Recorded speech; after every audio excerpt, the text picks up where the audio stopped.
Olá, uma ótima tarde para você que está acompanhando a TV Evangelizar em todo o Brasil. Pauta aberta desta quarta-feira, 20 de julho, está começando. Hoje sou eu, Cláudia Vicentim, quem te faz companhia. Confira os destaques dessa edição. Pesquisa mostra que cerca de 70% dos recém-formados garantem vaga no mercado de trabalho. A pesquisa mostrou ainda quais os cargos que têm mais oportunidades no Brasil. Auxílio Brasil, uma portaria publicada hoje no Diário Oficial da União, regulamenta o adicional de R$ 200 aos beneficiários. Ministério da Saúde alerta crianças entre 3 e 4 anos com sistema imunológico mais frágil devem ser vacinadas primeiro contra a Covid-19. 2 novos métodos contraceptivos são incorporados pelo Sistema Único de Saúde. A meta é apoiar mulheres e homens no planejamento familiar e na prevenção de doenças. O calor extremo chega no Reino Unido. Incêndios atingem casas próximas à capital britânica. Para enfrentar essa onda de calor, um zoológico da Bélgica distribui comida congelada para os animais. E o esporte brasileiro está em festa. Alisson dos Santos é campeão mundial dos 400 metros com barreiras.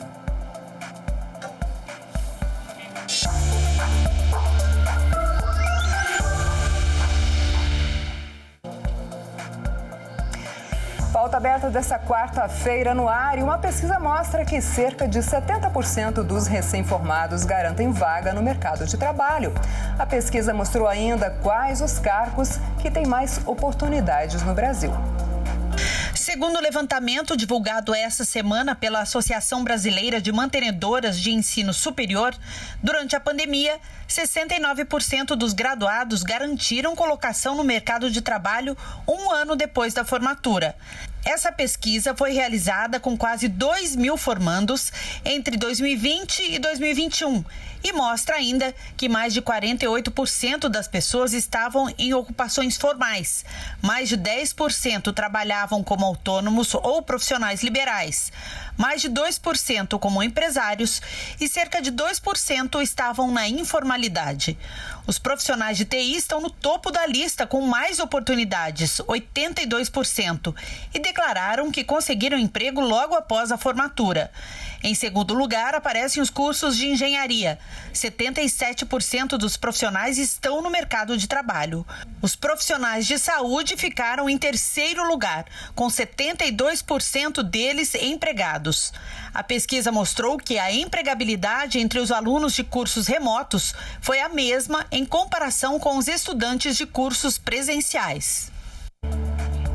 Uma portaria publicada hoje no Diário Oficial da União regulamenta o adicional de R$ 200 do Auxílio Brasil. A portaria oficializa o aumento do benefício de R$ 400 para R$ 600 e determina que o pagamento do novo valor seja feito entre agosto e dezembro desse ano. Esse pagamento será feito dentro do calendário do programa, utilizando os mesmos meios de pagamento, só as datas de recebimento que ainda não foram divulgadas. Segundo a publicação, o acréscimo de R$ 200 não será levado em conta para cálculo no caso de pagamento de parcelas retroativas. Esse acréscimo no valor do Auxílio Brasil está dentro da proposta de emenda à Constituição, a PEC, que foi aprovada no dia 13 de julho. Vamos falar agora de eleições. 1 em cada 7 eleitores brasileiros não é obrigado a comparecer às urnas em 2022. Os dados são do Tribunal Superior Eleitoral. Segundo o TSE, o percentual de votos facultativos que vinha caindo nas últimas eleições voltou a subir. Nas eleições de 2022, o total de eleitores registrados que não são obrigados a votar é de 20.900.000 pessoas, o que representa 13,4% do eleitorado total. Em 2018, foram quase 18 milhões com voto opcional, o equivalente a 12,1% do total. O percentual desse ano é o maior registrado em eleições nacionais desde 2002, quando foi de 13,5%. De acordo com a Constituição, o voto é opcional para os analfabetos, os eleitores com 16 ou 17 anos e aqueles que têm 70 anos ou mais. Esses cidadãos não precisam se registrar e, caso façam, seu voto não é obrigatório. Embora a taxa de eleitores analfabetos esteja diminuindo no país, ela é compensada pelo maior número de idosos. O percentual de idosos com mais de 60 anos no eleitorado praticamente dobrou em 3 décadas.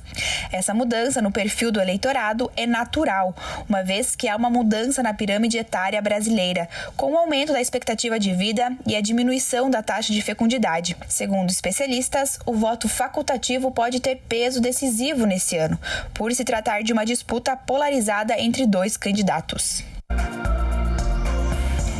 E o Tribunal Superior Eleitoral e o Movimento de Combate à Corrupção Eleitoral assinaram um acordo de cooperação para o combate à desinformação durante as eleições de 2022. Com a medida, o Movimento de Combate à Corrupção, que é composto por 70 entidades da sociedade civil, passará a fazer parte do Programa Permanente de Enfrentamento à Desinformação, comandada pelo Tribunal. Durante a vigência da cooperação, a entidade se comprometeu a realizar atividades de conscientização sobre a nocividade e a ilegalidade da disseminação de conteúdos falsos. A ideia também é promover a discussão sobre temas relacionados à democracia, os direitos humanos e a importância da justiça eleitoral. O programa de enfrentamento do TSE possui 154 entidades cadastradas e também conta com a parceria da plataforma digital, entre elas o Google, Facebook, Instagram, YouTube, WhatsApp e TikTok. Agências de checagem de notícia, partidos políticos, empresas jornalísticas e de telecomunicações. O TSE fez a parte dele, mas nós também podemos fazer a nossa, né, gente? Conferindo as informações antes de espalhá-la, né, para os nossos amigos e família. O Ministério da Saúde publicou uma nota técnica com orientações sobre como deve ser a vacinação de crianças entre 3 e 4 anos de idade contra a Covid-19. Aquelas que têm um sistema imunológico mais frágil devem ser vacinadas primeiro. A expectativa do Ministério é de que novas doses estejam disponíveis em até 30 dias. O Ministério da Saúde já está vendo como vai fazer isso. A gente tem algumas opções. Tá? O Butantan é uma opção. Tá? O consórcio COVAX Facility é uma outra opção. Então a gente está avaliando as opções. Em que sentido? De que forma a gente consegue trazer a vacina mais rápida, né, para que chegue à ponta, sem que onere tanto o nosso orçamento do Ministério, que a gente já fez compras grandes. Desde a última sexta-feira, os entes federativos já podem vacinar crianças de 3 e 4 anos com doses remanescentes do imunizante.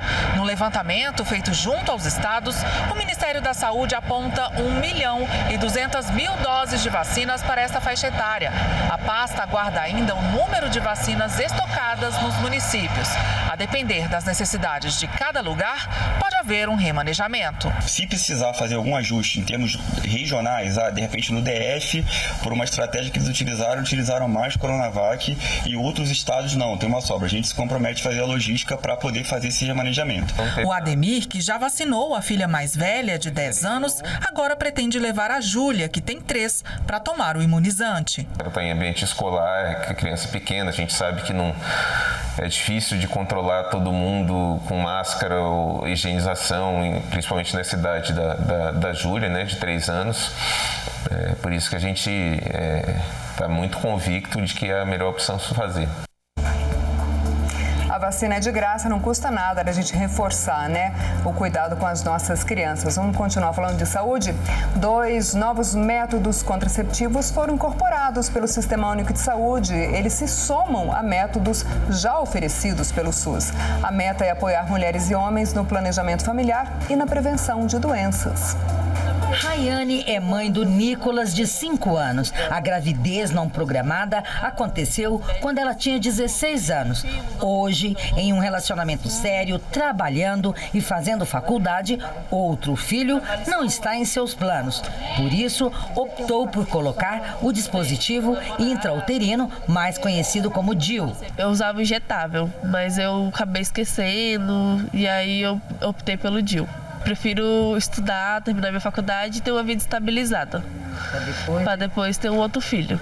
O planejamento familiar é um direito de todo cidadão para diminuir o índice de gestações não planejadas e reforçar as ações de sexualidade responsável. O governo federal disponibiliza diversos tipos de métodos contraceptivos pelo SUS. A intenção é, a mulher quer ter filho, ok, mas que ela tenha no momento ideal, que ela programe isso, ou com a família ou ela mesma, né? O corpo é dela.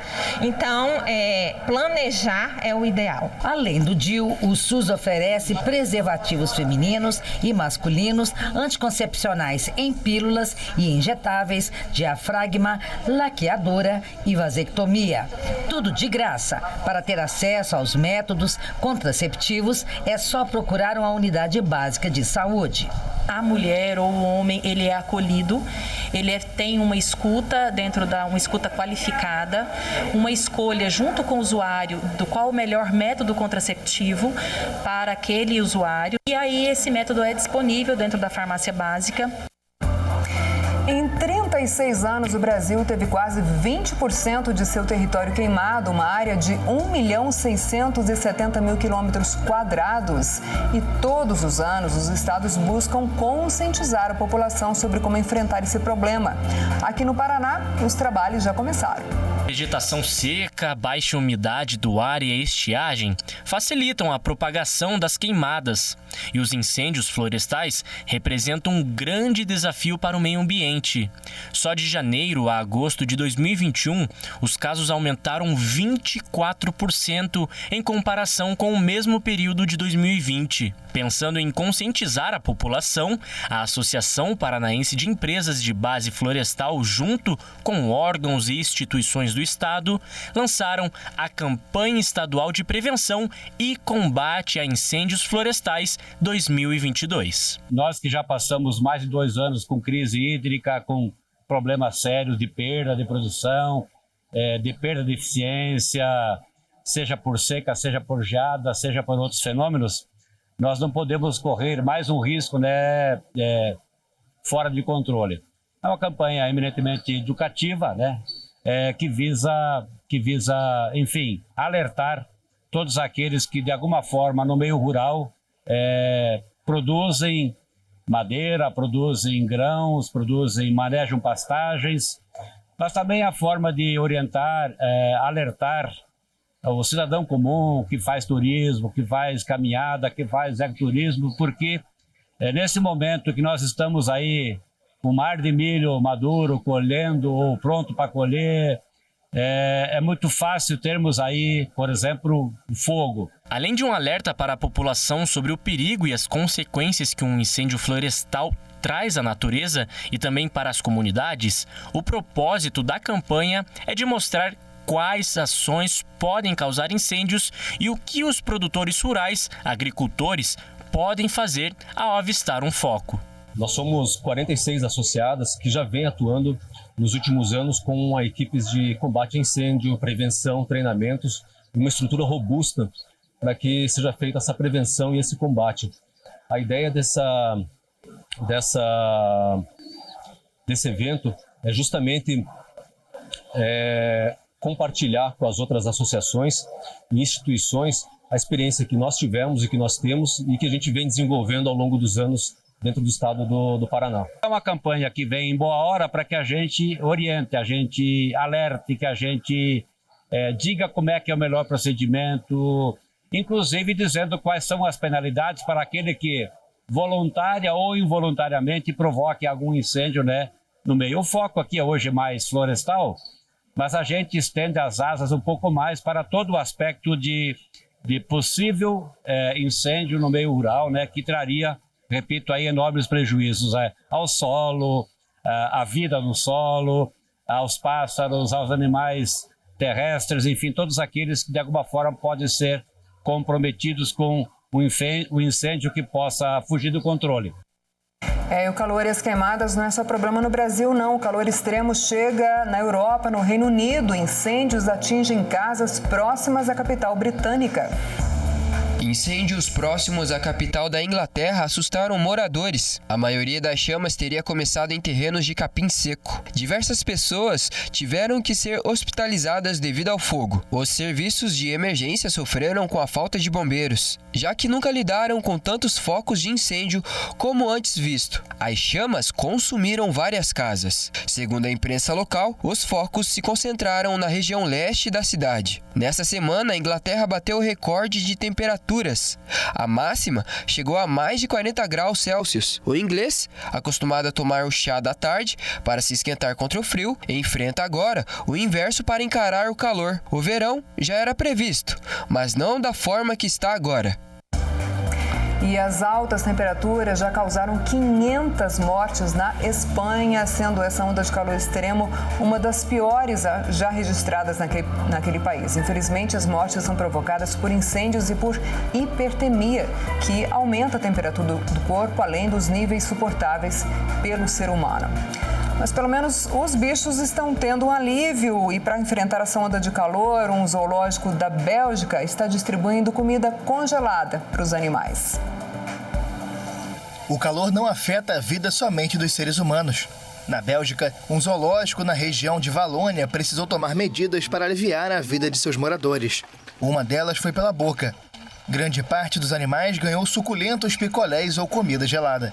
Os orangotangos até estão acostumados às altas temperaturas em Sumatra e em Bornéu, mas não deixaram de receber guloseimas para se refrescar. Quem precisou muito de ajuda para suportar o calor foram os pandas, que se esbaldaram com os agrados refrescantes na frente do público. Já as lontras ganharam marmitas de peixes congelados. A festa foi grande dentro e fora d'água. Animais símbolos do frio, como ursos polares e morsas, são os que mais sentem a onda de calor, que afeta zoológicos como o Pairidais Azul da Bélgica. Nesta terça, as altas temperaturas seguiram fortes na Europa. O fenômeno bateu recordes históricos no Reino Unido, que ultrapassou pela primeira vez os 40 graus Celsius. Depois do intervalo, tem mais uma reportagem da série sobre caridade. Você vai conhecer o trabalho da ONG que distribui sacos de dormir para moradores de rua na capital do Paraná. Não saia daí, o Pauta Aberta desta quarta-feira volta já já e eu espero por você.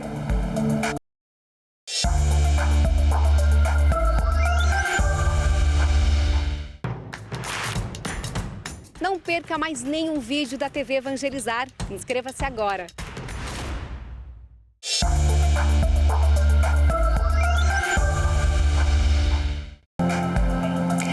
4h43 desta tarde de quarta-feira, 20 de julho. Pauta Aberta está de volta ao vivo para todo o Brasil aqui pela TV Evangelizar. Muito obrigado pela companhia. E na nossa série especial sobre caridade, hoje você vai conhecer o trabalho de uma ONG que distribui sacos de dormir para moradores de rua. Uma forma de amenizar o frio intenso do inverno da capital do Paraná. Ser caridoso é muito mais do que ajudar somente de vez em quando. É um compromisso de amor diário. Foi com esse olhar que, em 2020, surgiu a ONG Itinerante Resistência. A Tatiane, que já participava de ações sociais, se sensibilizou com o cenário devastador trazido pela pandemia. A gente se sentiu na necessidade de estar indo para a linha de frente, mesmo com todas as orientações, de ficar em casa, porque alguém precisava fazer alguma coisa. Era uma população que estava abandonada, com fome, porque é uma população que vive de doações, depende, o comércio fechou, as pessoas pararam de circular na rua, então eles não sabiam o que estava acontecendo, Foi uma cena bem apocalíptica. Então a gente começou a conversar com as pessoas mais próximas, com os projetos sociais, com as ONGs, que tinham pessoas que queriam atuar ainda na linha de frente, e montamos o itinerante, levando alimentação como foco principal. Mas o que começou com a necessidade de alimentar o próximo se transformou em algo muito maior. O frio de Curitiba trouxe à tona outra realidade, a dificuldade que as pessoas em situação de rua têm para se manterem aquecidas. Somente os cobertores não bastam. Por isso, a Tatiane procurou uma empresa especializada em produtos para montanhismo. Eles ficam na rua, né? Tem a questão da chuva, Curitiba é frio pra caramba, tem a umidade além, né, da chuva, os cobertores de manhã, quando eles estão com o cobertor normal, ou uma umidade mesmo, o cobertor não seca, e a gente não tem quase sol em Curitiba, né? Para que eles pudessem colocar em algum local para secar. A gente fez assim, dentro do que eles precisavam e dentro da experiência do próprio Ed com as temperaturas, com as baixas temperaturas, né? Então foi um produto muito bacana, assim, com um custo que não tem nem comparação, assim. 15 voluntários se revezam no trabalho de entregar o café da manhã e os sacos de dormir. A Marta é um deles. Usa o tempo livre para oferecer um pouco de conforto para quem tanto precisa. Oi, bom dia. Tudo bem? Bem. Aceita um café? Primeiro que os olhinhos brilham, né, quando eles vêm, porque é uma forma de proteger do frio, porque muitas vezes a gente chega de manhã, a pessoa nem com a cobertinha no chão tá, ela tá com papelão e dormindo na calçada, quer dizer, sem coberta, sem nada, né? Então é uma alegria para eles, né? E a gente sempre fala, agora vai dormir quentinho, vai poder dormir, né, mais confortável. Essa parceria que a gente fez com a Conquista também na produção desses sacos foi extremamente importante, porque tem um custo que assim é mais acessível pra gente, para conseguir oferecer o maior número de sacos possível, né? Um deles a gente perguntou, você dormiu quentinho? Ele, poxa, né? Então, realmente, protege, mesmo que fique direto no chão, a gente fala para eles colocarem um papelão para esquentar ainda mais, mas se não tiver nada, eles continuam quentinhos. O Samuel, que vive em situação de rua há 1 ano, não conseguiu conter a alegria ao saber que vai ficar mais aquecido nas noites geladas da capital. A gente que estamos em situação de rua, um ato desse aqui e o lanche no café da manhã, ele é muito importante, porque a gente mesmo no café da manhã é muito riscaço a gente ter. E esse tipo de doação aqui, um conforto desse aqui, ó, para nós é muito importante mesmo. Desde o início do projeto, os voluntários já doaram cerca de 500 sacos de dormir. Um ato que não aquece somente quem recebe a doação, mas também o coração de quem pratica esse gesto de amor. A gente sai transbordando tanto amor, porque a gente conversa com eles, a gente tem troca de olhar, e o quanto eles falam assim, Deus te abençoe, muito obrigada, vem, assim, é muito gratificante, sabe? Porque é o nosso papel, a gente não pode só se indignar com essa situação e não fazer nada. A gente tem que fazer alguma coisa, a gente tem que participar. E é assim que a caridade enche o coração de todos nós, seja com pequenos ou grandes gestos. O que importa é olhar com carinho para o próximo. Eu vejo que isso é uma responsabilidade nossa, eu não coloco só como políticas públicas, eu falo que é uma responsabilidade como ser humano. Vocês não fazem ideia do quanto a gente aprende com eles. E quanto a gente fala que depois de cada ação a gente sai com o coração muito melhor, assim, com a alma muito melhor, querendo fazer muito mais. E todo mundo devia passar por essa experiência. A gente precisa muito de voluntários, muito, né, para poder fazer o revezamento, para poder fazer outras rotas, para poder ter gente na cozinha também. Então, assim, venham ser voluntários, porque é uma experiência única.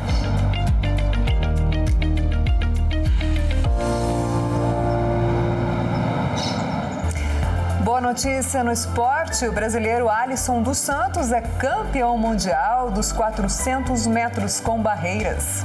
Alisson dos Santos só precisou de 46 segundos e 29 milésimos para se tornar campeão mundial dos 400 metros com barreiras. O seu tempo de prova foi considerado o terceiro melhor da história do atletismo. Conhecido como Pio, o brasileiro de 22 anos disparou na final da corrida.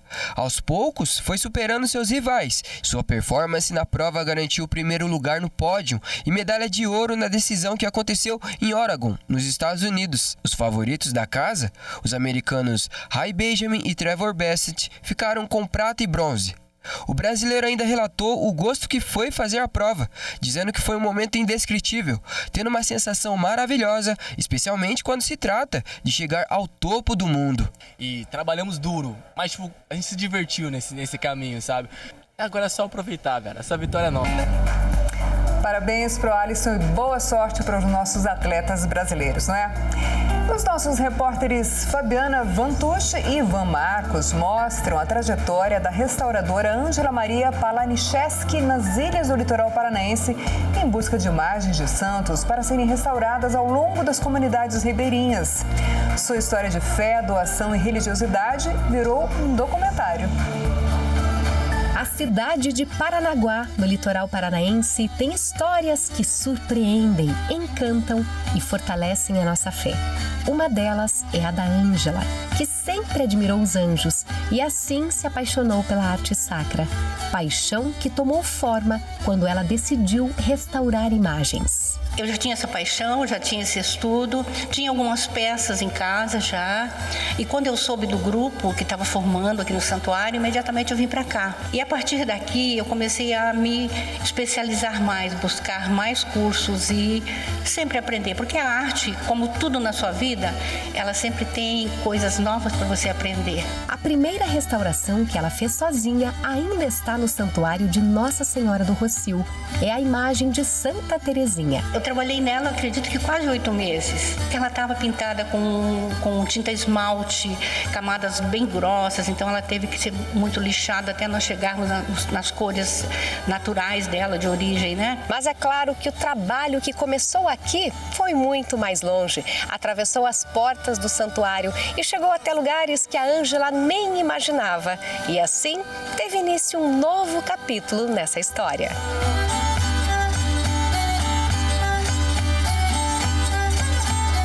Eu tenho uma casa em Guaraqueçaba, né, que é aquele litoral, Paraná. Eu ia muito, voo de barco, né, normal, de carreira. Aí um dia eu estava indo no barco e eu olhei aquelas igrejinhas brancas nas matas, que você vê nas ilhas. Aí eu pensei, meu Deus, lá no santuário, que tem recurso, né, as peças estão no estado que estão, como é que estão as peças que estão nas ilhas?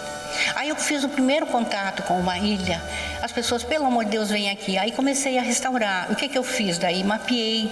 Pra você ter uma ideia, eu tenho mais de 60 capelinhas mapeadas.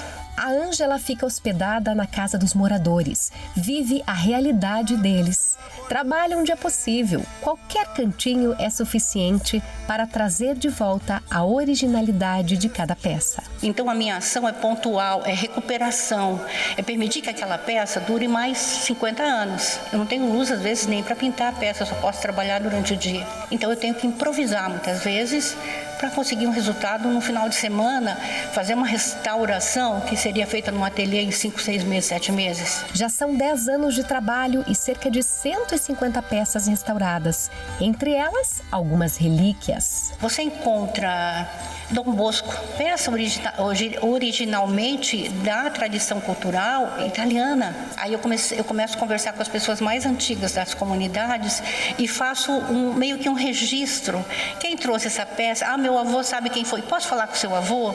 Aí o avô disse que foi o padre tal, em 1960, em 1950 e pouco, que essa peça veio da Itália, que essa peça veio de doação da Alemanha. Quando você começa a restaurar e as crianças começam a ver, você acaba catequizando, né, as novas gerações a partir disso, que resgata uma história que vem desde os avós, dos bisavós. Às vezes é muito interessante essa ligação das gerações e essa ligação é provocada pelo restauro. Em 2018, o talento da Ângela conquistou o cineasta Beto Carminati.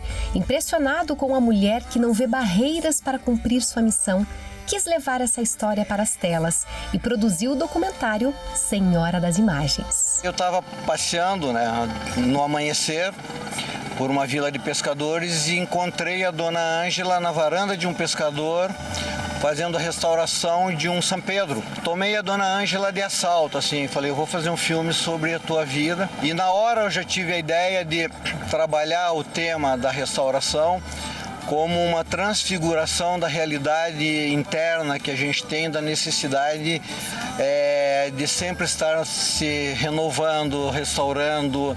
Foram 30 dias de produção e um resultado que emociona. A equipe sentiu na pele os desafios que a Ângela enfrenta e aprendeu lições para a vida inteira. Dentro dessa relação do convívio, sabe, ela está com o barqueiro evangélico, com o padre, com as pessoas, com os pescadores, vivendo aquilo não apenas como uma turista restauradora de estúdio. Ela está junto com a comunidade, convivendo e fazendo parte desse universo que é o universo das pessoas das Ilhas do Paraná. Muitas pessoas me perguntam: por que você faz isso? Você pagou promessa, pagando promessa? Nada disso.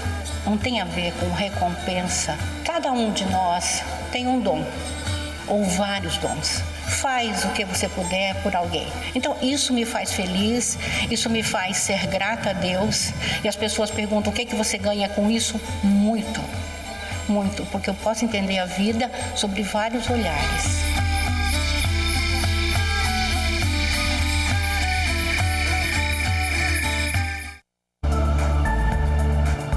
A estreia desse belíssimo documentário que registra essa história de doação de amor e da Dona Ângela acontece amanhã, quinta-feira, aqui em Curitiba, na Cinemateca. A partir das 7h30 da noite, também no dia 27, na quarta-feira da próxima semana, em Paranaguá, lá em frente à Igreja do Rocio, e é de graça. Vamos falar de futebol agora. Ceará e Avaí abriram a 18ª rodada do Campeonato Brasileiro. Na Arena Castelão, o Ceará recebeu o Avaí e os donos da casa saíram de campo com a vitória. Vina fez o gol que deu a vitória ao Ceará. E foi só, Ceará 1, Avaí 0. E mais 9 jogos movimentam a rodada entre hoje e amanhã. Confira. Às 7h da noite, no Nabi Abichedi, o Bragantino recebe o Fortaleza.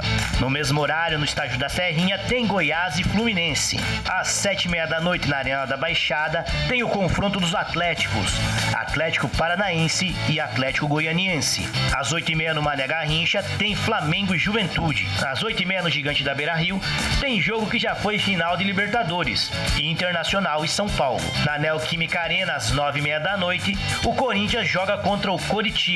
E na Vila Belmiro, o Santos enfrenta o Botafogo. Na quinta-feira, às 7h da noite, na Arena Pantanal, tem Cuiabá e Atlético Mineiro. Às 8h da noite, no Estádio Independência, fechando a rodada, tem América Mineiro e Palmeiras. E na sede da CBF foram definidos os confrontos das quartas de final da Copa do Brasil. O Atlético Goianiense enfrenta o Corinthians. O Fortaleza joga contra o Fluminense. O São Paulo joga contra o América Mineiro e o Flamengo contra o Atlético Paranaense. E as partidas de volta estão agendadas para os dias 17 e 18 de agosto. As datas de cada jogo e a ordem dos confrontos ainda não foram divulgados pela CBF. O Pauta Aberta desta quarta-feira termina aqui, mas volta amanhã a partir das 4h30. Obrigada pela companhia, fique bem e até lá.